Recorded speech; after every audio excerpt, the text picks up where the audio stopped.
I don't know about you, but I felt that the praise team is doing such a good work that is being a blessing to my heart. So I just wanted to mention that. God's using you, touching the hearts of the people here.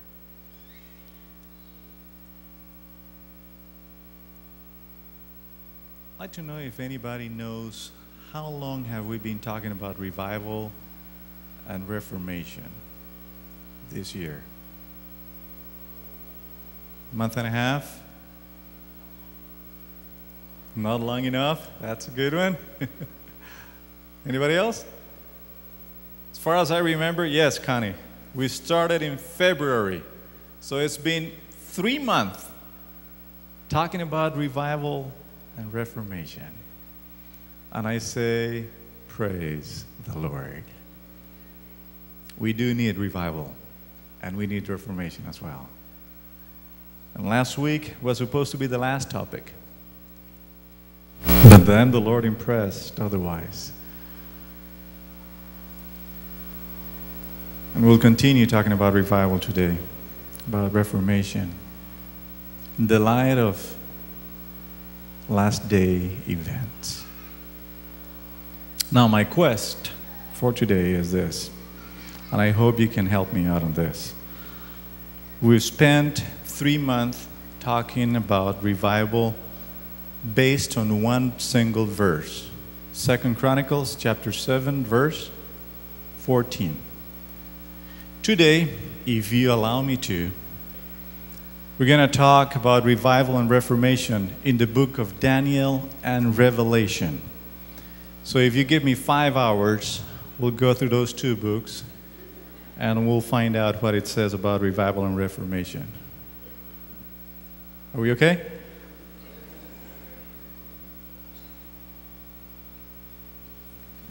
We'll try to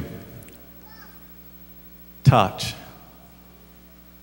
some of the verses and some of the basics in those 2 books to see what God has for us. Let us pray.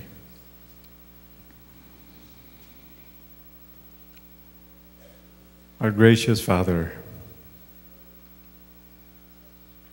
one more time we come to you,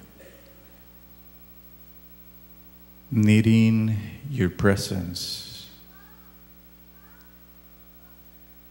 wanting to become like you. Show us in the Bible what we need to do. In Jesus' name I pray. Amen. I heard a story. It was about a hunter. And it says that a tire hunter was out in the wild and he stumbled in a camp. And when he got to the camp, he said, "Am I glad to see you? I've been lost for 5 days." "Just a second. Don't get too excited, friend," the other hunter replied. "I've been lost for 5 months.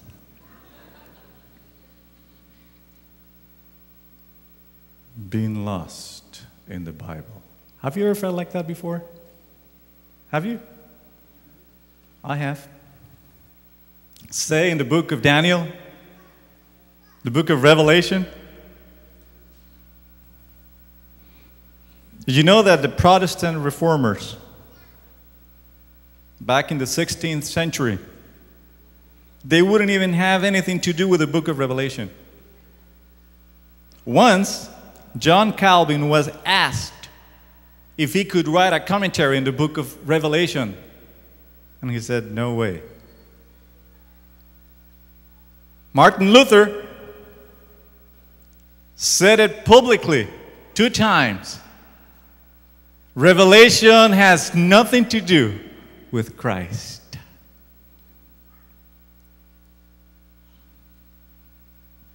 So here we are, trying to understand what the message is in those 2 books. The importance of Daniel and Revelation. Let's see what the Spirit of Prophecy says about those two books. Let's take a look at the first Ellen G. White quotation. Okay, here we go. Great truth that have lain unheeded and unseen since the day of Pentecost are to shine from God's word in their native purity. To those who truly love God, the Holy Spirit will reveal truth that have faded from the mind and will also reveal truth that are entirely new. Those who eat the flesh and drink the blood of the Son of God will bring from the books of Daniel and Revelation truth that is inspired by the Holy Spirit. And it continues. They will start into action forces that cannot be repressed. The lips of children will be open to proclaim the mysteries that have been hidden from the minds of men. The Lord has chosen the foolish things of this world to confound the mighty. What do you think about this?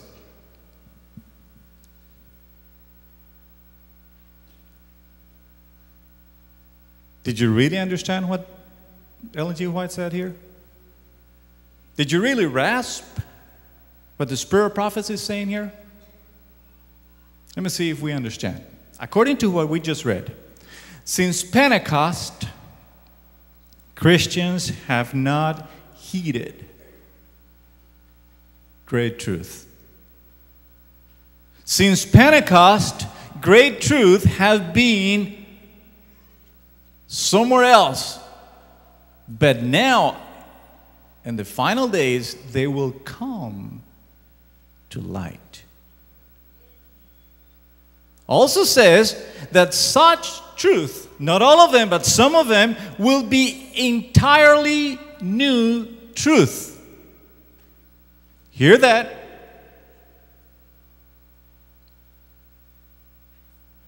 The Holy Spirit also said, Christ will reveal those truths to those who love Him. What do we say?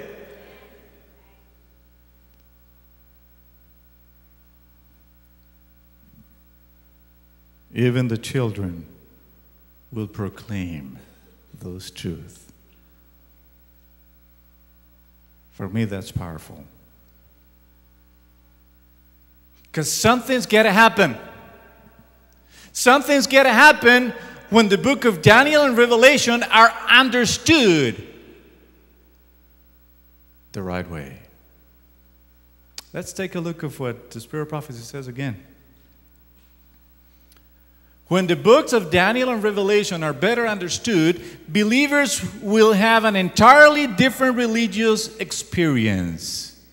They will be given such glimpses of the open gates of heaven that heart and mind will be impressed with the character that all must develop in order to realize the blessedness which is to be the reward of the pure in heart.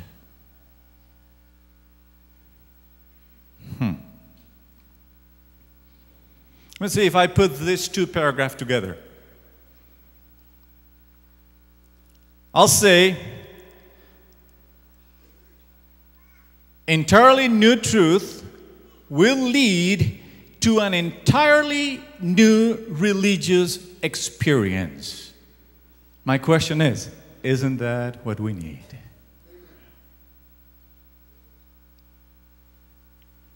For a long time, church leaders have been challenging the people. We need a revival. We need reformation. And we've been talking about revival and reformation again for 3 months in our church, Miami Temple.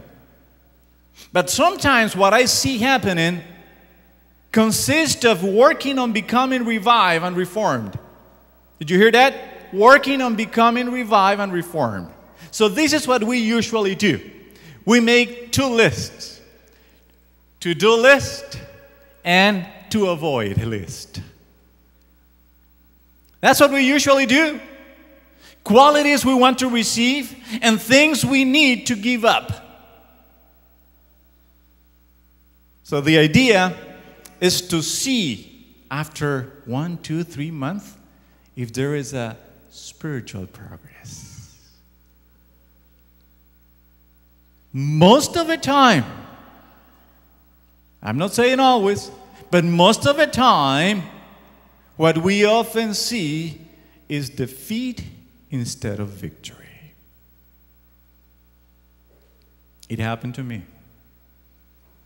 But then, I realized that there is another way of doing things. When we're talking about revival and reformation, we have to shift the focus. We have to shift it from myself to Christ. And then we will see a difference. What do we say? You see, the Scripture is giving us a glimpse of a principle. And the Scripture says in 2 Corinthians, by beholding Him, we become changed. So here we go. I haven't even started. We'll talk about the book of Daniel and Revelation. But before we even talk about Daniel and Revelation, let me ask Daniel himself. Daniel, could you please come up here? By the way, his name is Daniel.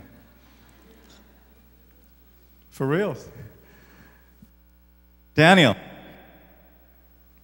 tell me, what do you think about the book of Daniel?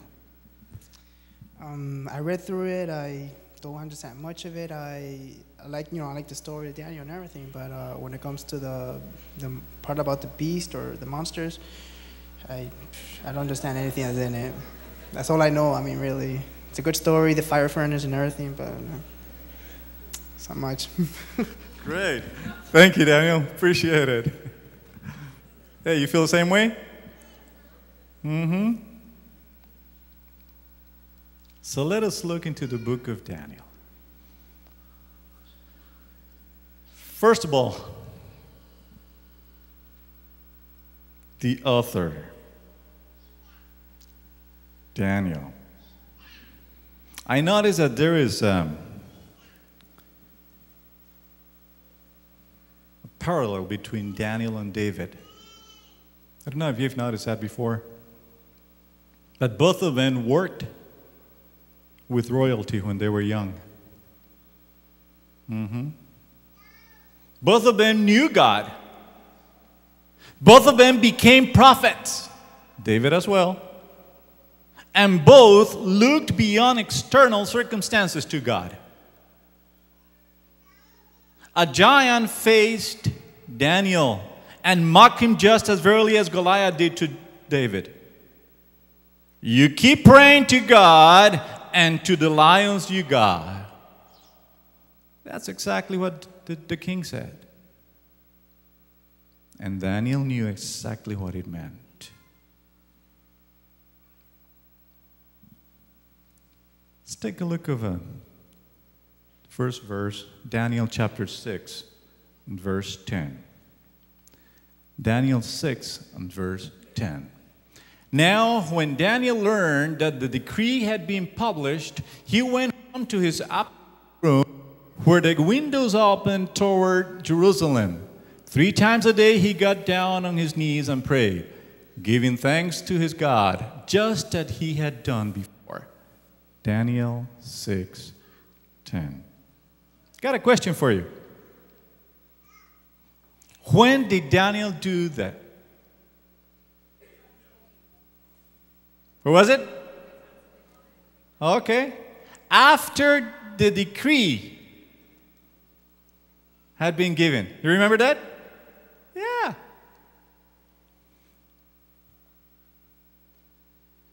I have another question for you. Could Daniel not pray in private? Of course.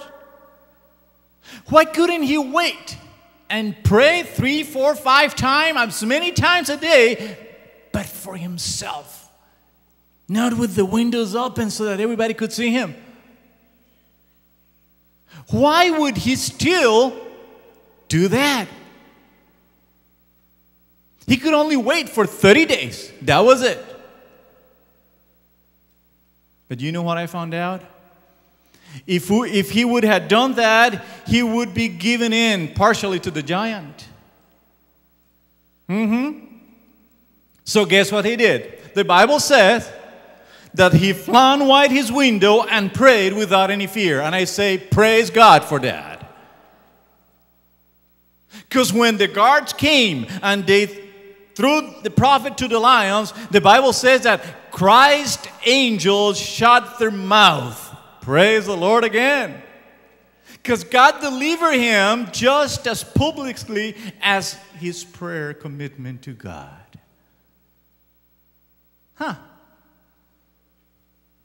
Think about this for a moment. Final events will be public. Am I right or wrong? Oh yeah, very public. The international Sunday law against the Sabbath will be as public as you can get. All will watch modern Daniels. Our Sabbath worship will be public. Don't be afraid. Now let me take a look at the structure of the book of Daniel. You probably knew this, but I'm going to say it anyways. Daniel is organized into two sections. Chapters 1 through 6 is what we call the historical section. And then Daniel 7 through 12. The second part is what we call final events. Now, if you look into the historical section, you'll see a number of death decrees. You've seen that before, haven't you? Oh, yeah. As a matter of fact, there is 3 death decrees. The first one, Nebuchadnezzar. He passed one against his astrologers because they could not tell him the dream he'd forgotten. That's found in Daniel chapter 2. The second death decree, bow or burn. Daniel chapter 3. And the third decree, Darius, all worship me for 30 days. If not, you'll go where? To the lions. That's in Daniel chapter 6. Something interesting that I noticed in the book of Daniel, specifically the 2 last decrees, the second and the third decrees, they have to do with worship. Yeah. Look into that. They have to do with worship. They portray the state legislating a form of worship upon its citizens. Precisely what's coming in the end time. Because the Bible says in the book of Revelation, worship the beast or die.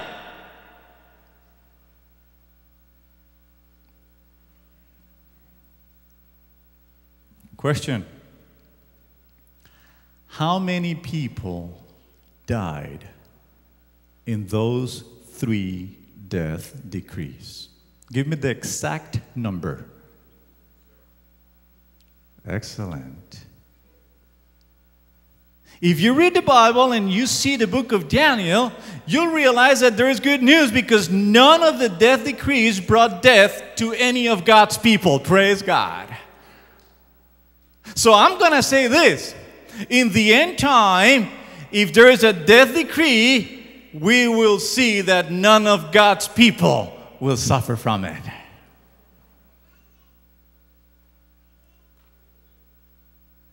Okay?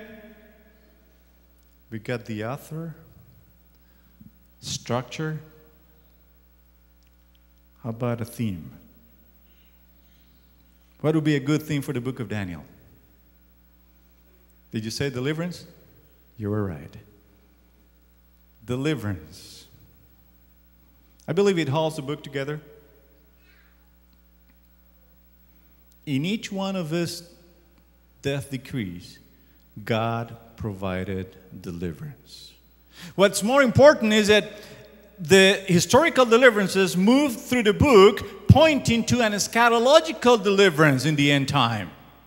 Let's read the next passage in Daniel chapter 12, verse 1. At that time, Michael, the great prince who protects your people, will arise. There will be a time of distress such as has not happened from the beginning of nations until then. But at that time, your people, everyone whose name isn't found written in the book, will be what?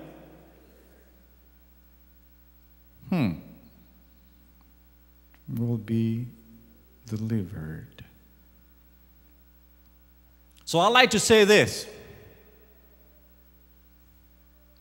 The book of Daniel advances from local times of trouble to the greatest time of trouble. And we talk so much about the time of trouble, don't we? We hear so much about the time of trouble, don't we? Yes, we do. And we are even preparing ourselves for the time of trouble, aren't we?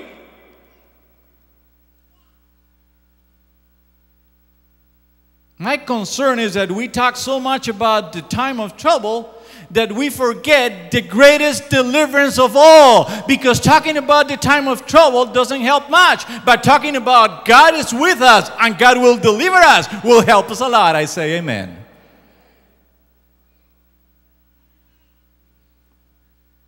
God delivers. As Dr. Carson said, God is in control. Because closely associated with the theme of deliverance is that God's in control of everything. When God's in control, it assures deliverance.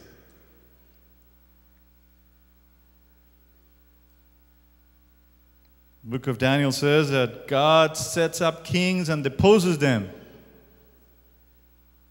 Book of Daniel also says that he extends kingdoms to anyone he wishes. And history moves to the time when the Bible says God, the God of heaven, will set up an eternal kingdom. Amen. So do we have to fear when we talk about end time?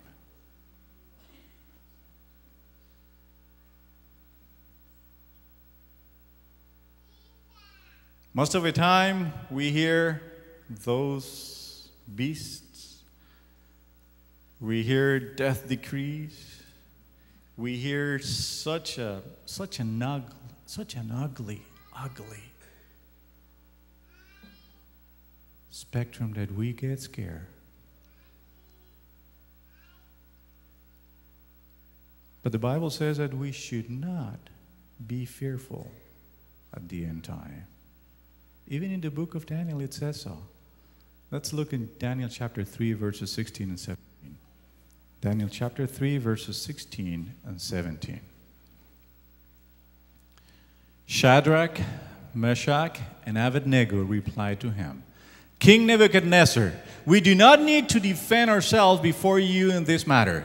If we are thrown into the blazing furnace, the God we serve is able to deliver us from it, and he will deliver us from your majestic hand.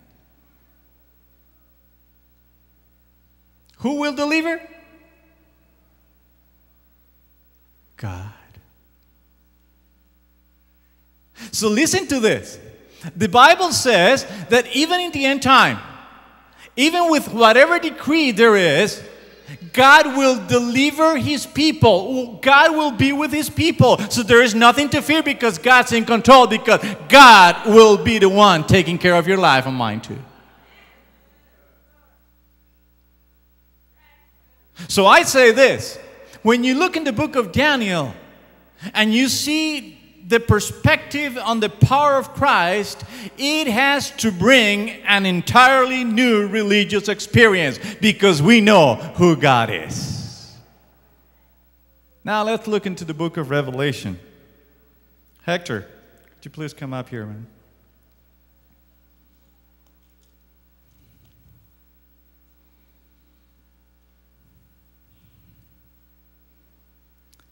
Hector, I'm going to ask the same question. Your name is not Revelation, is it? Okay. Just wanted to make sure. What do you think about the book of Revelation? Well, the book of Revelation is a little confusing, but at the same time, it's a little eye-opener. And I guess a lot of people don't talk about it because it might instill a little fear in them sometimes. So that's what I think. Thank you, man. Appreciate it. A little confusing, isn't it? Yes, it is. Many people avoid reading the book of Revelation. Of course, that's for the others, not for us. Am I wrong? Let me talk a little bit about the book of Revelation. Just as Daniel, the book of Revelation is divided into two sections. One is historical, chapters 1 through 11. And then the other one is final events, chapter 13 through 22. And there is one chapter in the middle, chapter 12. Now, chapter 12 is a very, very interesting chapter because it's like the glue that joins the two sections together. And it talks about the great controversy from its inception until the second coming of God. It's beautiful to read the book of Revelation. Now, when I talk about the book of Revelation and when I've given some seminars about Revelation, I found out that many people put a lot of emphasis on Revelation as if it was chronologically written. And people, they very strong that the book of Revelation has a chronological sequence. And I say, well, that doesn't really matter much, but my simple opinion is that no, the book of Revelation has no chronological sequence. And I'm going to tell you why. Let's take a look at the next text, Revelation 14:1. Revelation 14:1.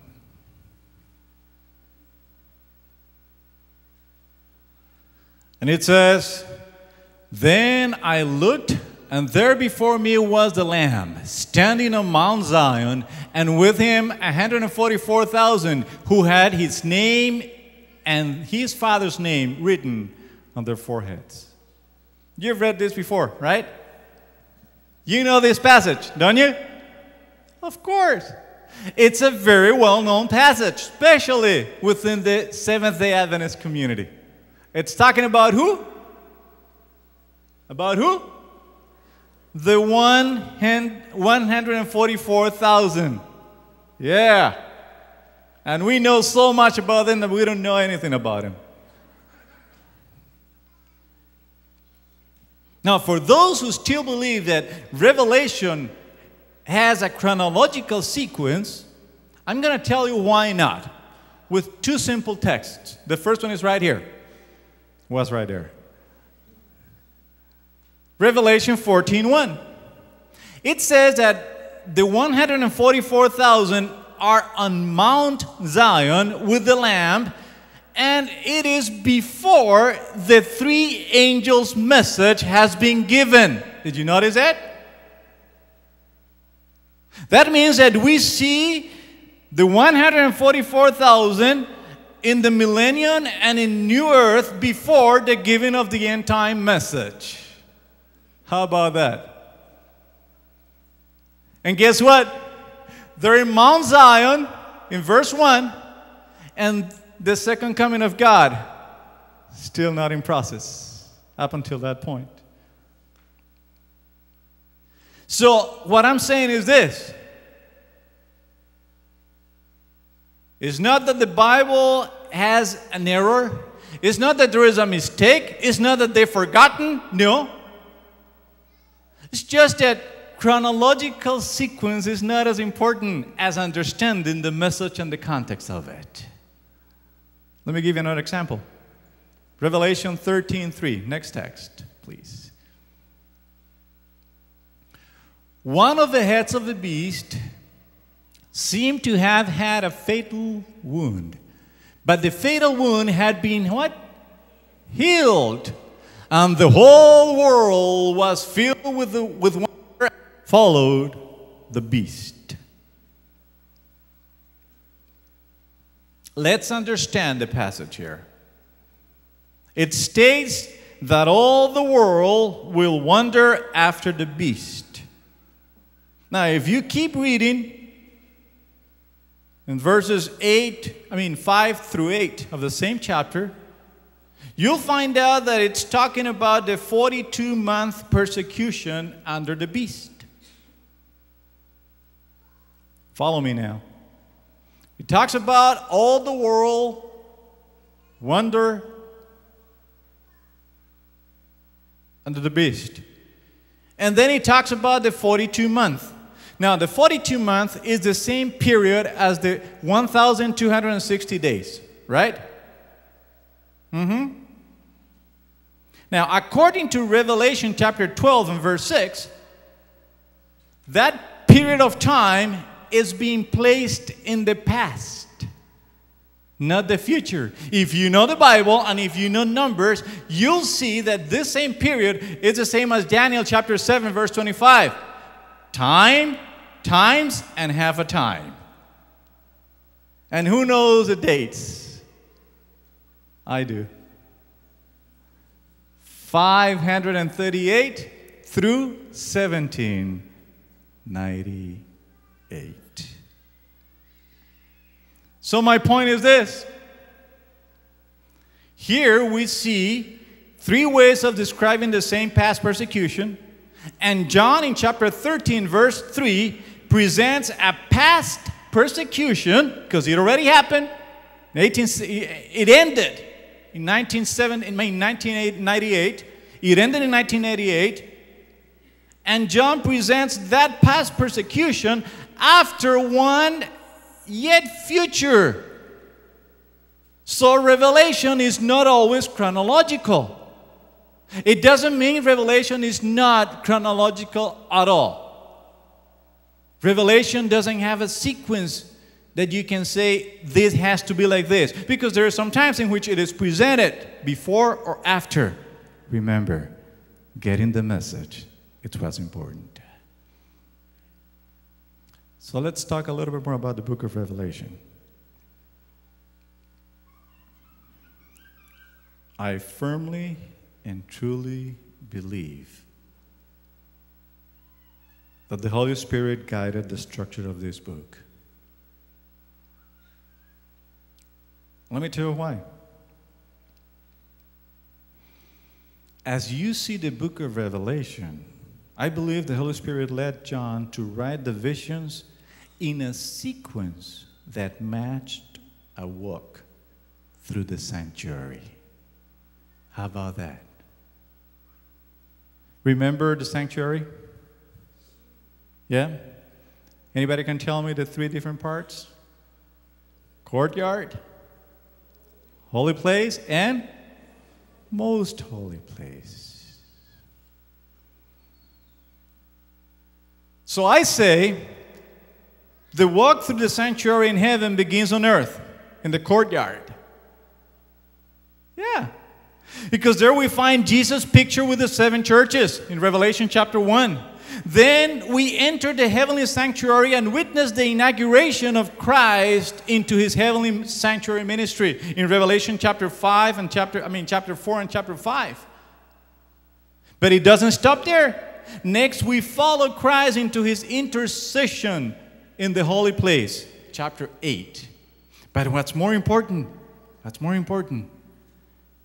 then John, the Bible says, pulls the curtain back so we can peer into the most holy place. There's a text that I like you to read, if someone can help me out.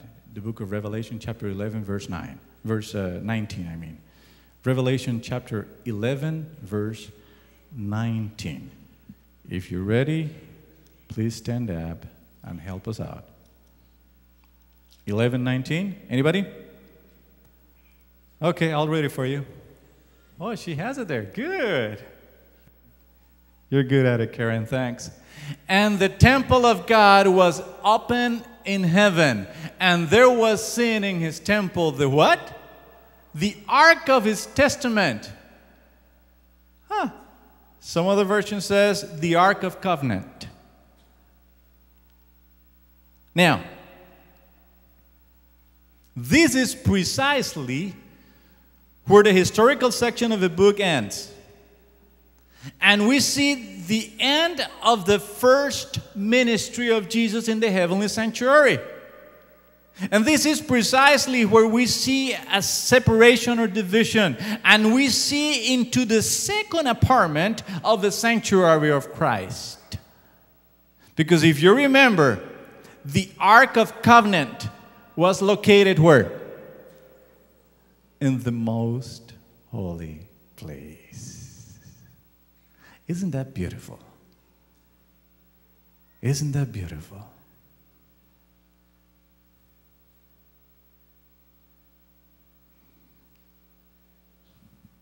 Then the book of Revelation goes on. And the book of Revelation talks about the investigative judgment. And when it ends in chapter 15, and then the second advent, and then we see the millennium in chapter 20, and we see the final coming of Christ in chapter 21 and 22. Let me tell you this.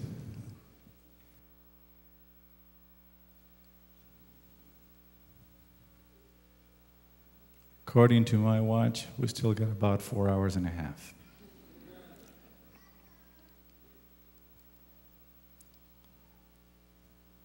Daniel and Revelation. The more I read it, the more I'm convinced that these two books are a true revelation of Jesus Christ. Regardless what people say, regardless what Martin Luther thought, regardless of what John Calvin had in his mind, I believe that the book of Daniel and the book of Revelation contain the whole gospel of Jesus Christ. Why? Because if you notice in those two books, you will see that Christ is the center. Revelation is about Him far more than it is about time of trouble. Revelation is about Him. Revelation is about the blood of Christ. Revelation is about salvation. Revelation is about Him and your salvation, not so much about the beasts.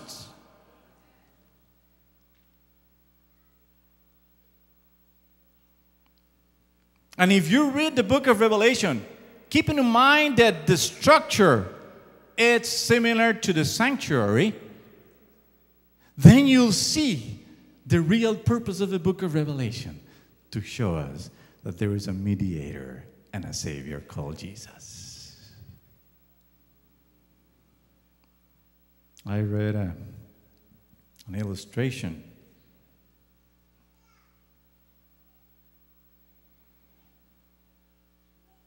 It talks about a mother who was preparing pancakes.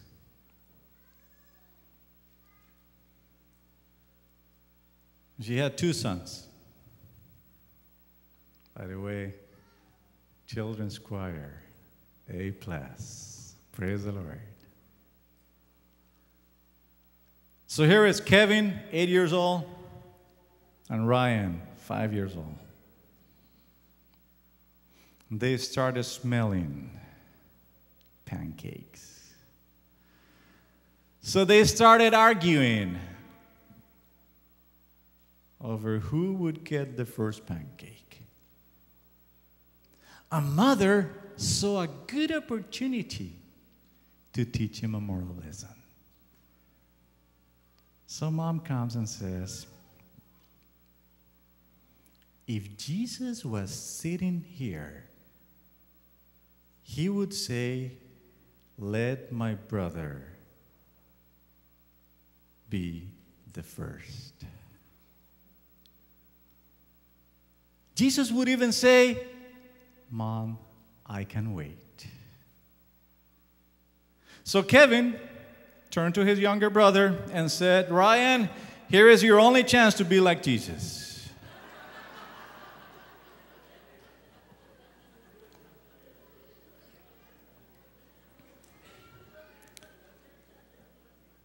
To be like Jesus.